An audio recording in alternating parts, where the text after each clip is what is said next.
Infrastructure. A long campaign is now. This is the car market in Mogadishu. NATO's military success against many Western nations. This is on assignment. Welcome to the show, everyone. This week, we go inside the issues VOA correspondents are following from Europe to the Middle East to Asia. I'm Imran Siddiqui. And I'm Alex Villarreal. First up, the flood of African and Middle Eastern migrants into Europe. How instability in Libya is playing a role. Then a look at Ukraine's new president taking on new reforms for old problems. In Pakistan, a race against time for health workers trying to deliver polio vaccines. And we introduce you to one of our VOA colleagues behind the scenes in our segment, You Do What? On Assignment is where we go, and it's all straight ahead.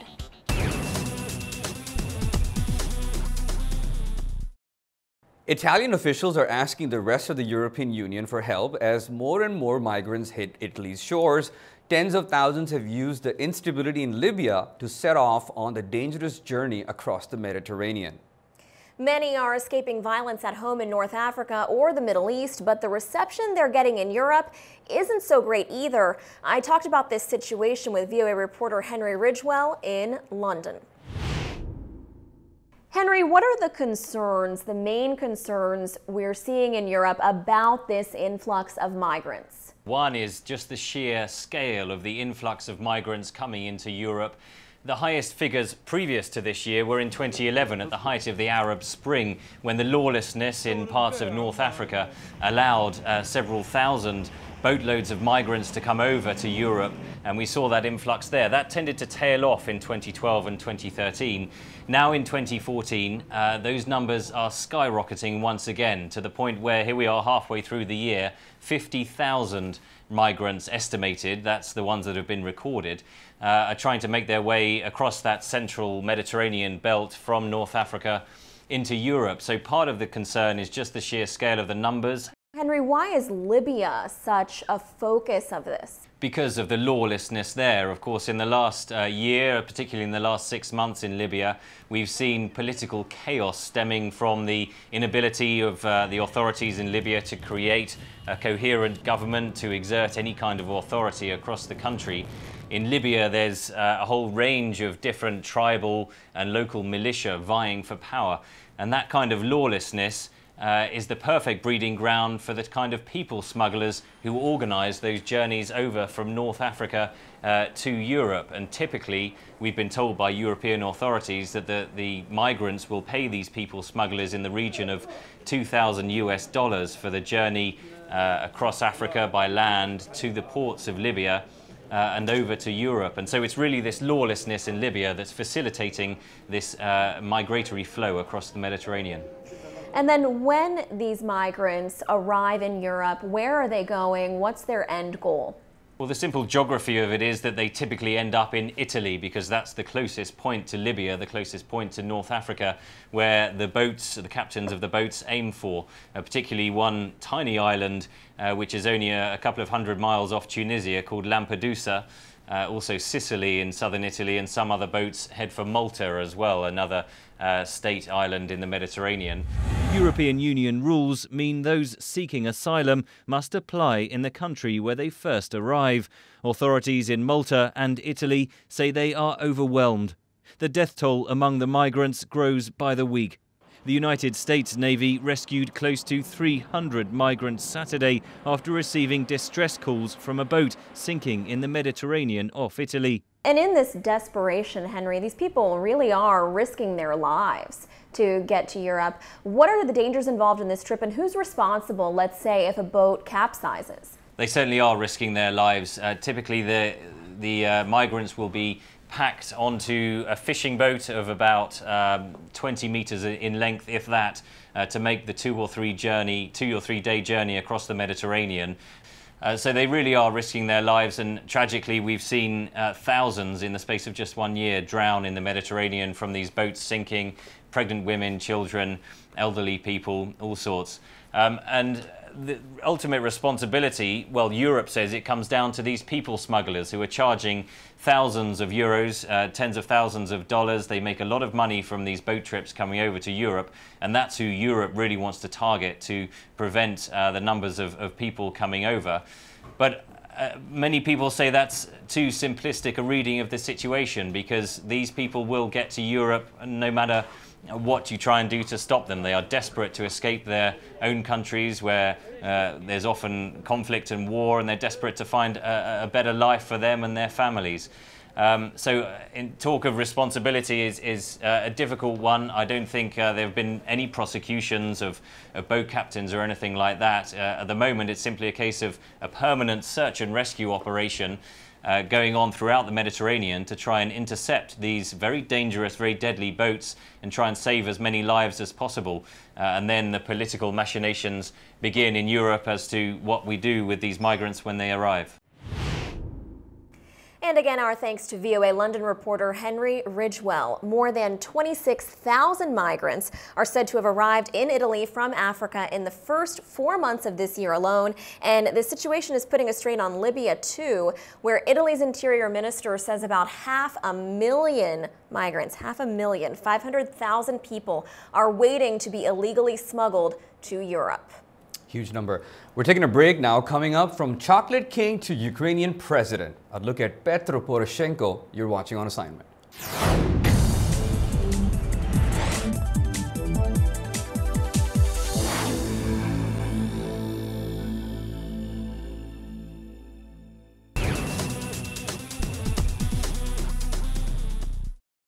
Ukraine's new president, billionaire Petro Poroshenko, is promising to move forward with reforms to make the country less corrupt.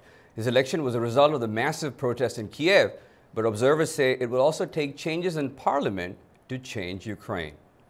And joining me right now is VOA's Jeffrey Young to talk about this. Thank you so much for joining me. Pleasure. Let's start with, who is this guy and how do you think he has the appeal to win?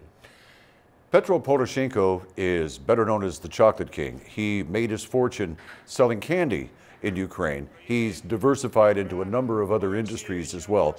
But he was one of the people who, in running for the presidency, promised that he would be a reformer, that he would institute changes, legal changes to Ukraine to make it more transparent, more accountable, to make it more like a Western democracy. What kind of reforms are we talking about here? There's so many things that have to be done because the legal structure under the Yanukovych administration was much to, let's say, much to the east and not to the west. But what they want to do, what the corruption groups are trying to institute now, is first of all, to establish in Ukraine a national anti-corruption agency. This is something that would be independent of the various ministries in the government. It would investigate possible charges of corruption and acts of malfeasance, and it would report directly to a prosecutor's and judicial system. So in other words, it's designed so that government officials cannot stop it. Okay, and Rada, which is the parliament of Ukraine, is that a roadblock? Right now it is. The Rada that sits presently, the parliament that's there now, is the same parliament left over from Viktor Yanukovych. What they need to do is to have parliamentary elections so that new people can come into the parliament.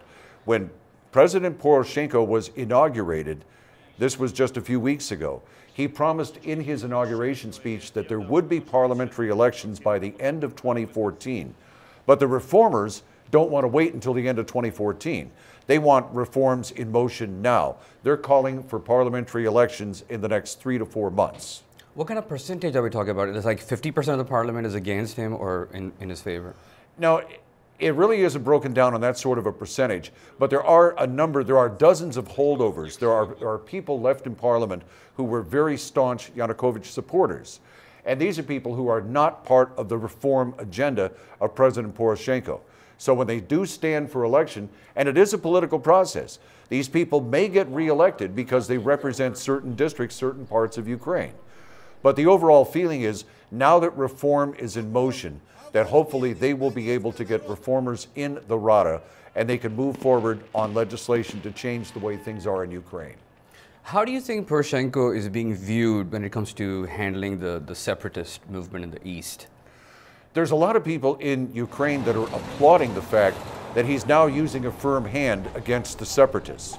You need, in any country, especially in Ukraine, you need the rule of law. And in order to have the rule of law, you have to have people obeying the law. So you can't have an uprising. You can't have separatists brandishing weapons and threatening to attack and kill government forces. So I know Poroshenko has had to use a firm hand, but to most people in the West, this is the necessary evil in order to restore, as I said, the rule of law. And from the rule of law, you can move forward with reform legislation. Well, thank you so much for joining us. VOA's Jeffrey Young. My pleasure. We're taking a break now. On the other side, the perils of treating polio in Pakistan. You're watching On Assignment.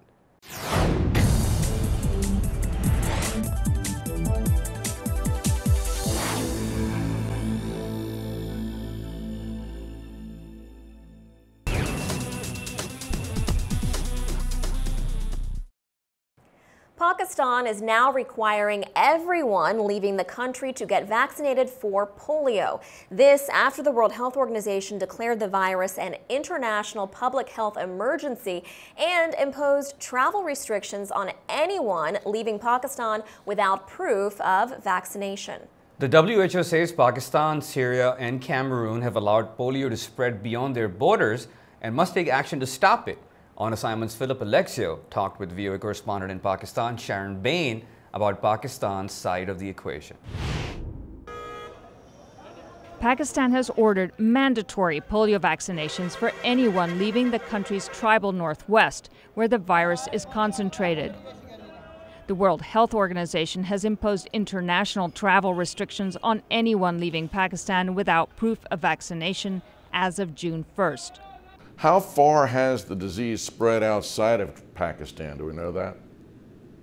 Well, that's exactly why the WHO imposed recommended this travel ban, was because the polio virus, the strain that actually exists here in Pakistan, that virus strain was found in Afghanistan, and it's been found in Egypt, and it's been found in Gaza, for example. So the ban was actually put because the strain was being exported. People were carrying it abroad, and then in areas where normally there isn't polio, that virus was being found in sewage water, for example. So that's why the WHO put on that travel ban.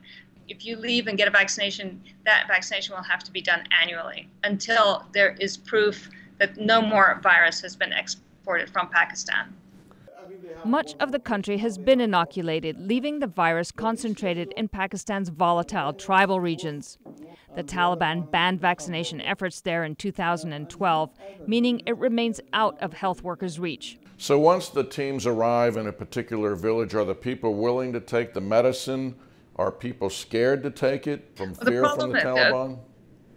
Yeah, I think you're right. And I think there are a couple of problems involved. One is that the polio vaccination teams cannot get to those areas. There's no security, there's not enough security. Even when they're getting close to the areas, they have been attacked multiple times. Polio health workers have been killed. Police escorts taking them to the slightly more volatile areas have also been killed. They've been killed in the southern city of Karachi also. So it's very difficult for the polio teams to even get anywhere close. And yes, there is a degree of fear by those living under that area that, if they do take their kids, bring them down closer to where the vaccination teams are and get them vaccinated, that, they might get found out. The Taliban can exact revenge. So it's a quite complicated problem. What kind of protection is actually offered? Obviously, it's not enough. Right. Well, these teams tend to be young, what they call lady health workers. They're female polio vaccinators who will go to the villages, and they go door to door and give the vaccination as the polio drops. And normally now they're escorted by teams of police. But now the government is saying that they will try to include the military to help protect the polio health workers. I think part of the problem, what officials are saying off the record, is that there are quite a few problems with even the delivery of the polio vaccine as it's being delivered now. They have the vaccine is a live vaccine. It's those little drops that you see being put into children's mouths. They have to be kept at a certain temperature, a certain cool temperature. But they're carrying around these little sort of, food coolers. And there's no real way to gauge whether it's at the right temperature.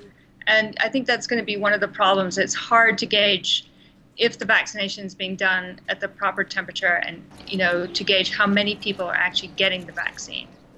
It's spreading, but in In Pakistan anyway, what sort of numbers are we looking at as far as how many people may have polio now? You know, it doesn't sound very high. The problem is for every child that actually develops the disease, thousands of others are actually infected. And that infection can then spread. It spreads very quickly. It spreads through water, it spreads through, fecal matter and so on. So it's very difficult. Just because only one child is showing evidence that they've been infected, actually thousands of others are infected and carrying it, which then spreads quite quickly. When it goes to other countries, for example, it was found in Egypt. Egypt has had a very effective polio vaccination campaign, so it's not expected that anybody will get the virus. But in any area where there's upheaval and perhaps they haven't been able to keep up their campaigns, that's when the virus can erupt, like it did in Afghanistan, from here to there. VOA Islamabad correspondent Sharon Bain. Adding to the obstacles for these vaccination campaigns are the conspiracy concerns some people have about them. In 2011, the U.S. Central Intelligence Agency set up a fake hepatitis vaccine program as a way to locate Osama bin Laden. The Obama administration says the CIA no longer uses immunization programs as a cover for spying operations. All right, well, speaking of Pakistan, VOA's Urdu service has long broadcast to the country, but the faces you see aren't the only journalists working on the department's shows. In this new installment of our ongoing You Do What series, we highlight one of our colleagues at Urdu service, and let's check out their work behind the scenes. Hi, my name is Shahnaz Nafees and I'm anchor, producer and reporter here at Voice of America Urdu Service. Every week I host 2 live current affair shows. One is Roundtable and the other one is In the News. The job starts early in the morning at 6, and first of all I have to make a selection of different topics. And we do discussion with our senior editors. Please try to take some senior official of the federal government. This is an intensive job involving editorial judgment, research, writing the script, and contacting the newsmakers, government officials, and experts. Voice of America, Washington से मैं बात कर रही हूँ. Brigadier Hamid Saeed, Hafizur Rahman from Assalamu alaikum, Voice of America, Washington से program in the news. In these shows, I try my best to inform, educate in a balanced and responsible discussion. वो इतनी effective क्यों नहीं है? तालिबान से निपटने के लिए हुकूमत. We take live questions from our listeners. Yes, can you hear me? Next एक caller को लेते हैं इनामुल्लाह लकी मरवत से. जी अस्सलाम वालेकुम. After the show, I feel fantastic and I feel that I did something for my own peoples. So it's a wonderful job. I love it. Allah Hafiz. That's Shahnaz Nafees with VOA's Urdu service. Pretty cool look there behind the scenes of one of our many radio shows here at The Voice.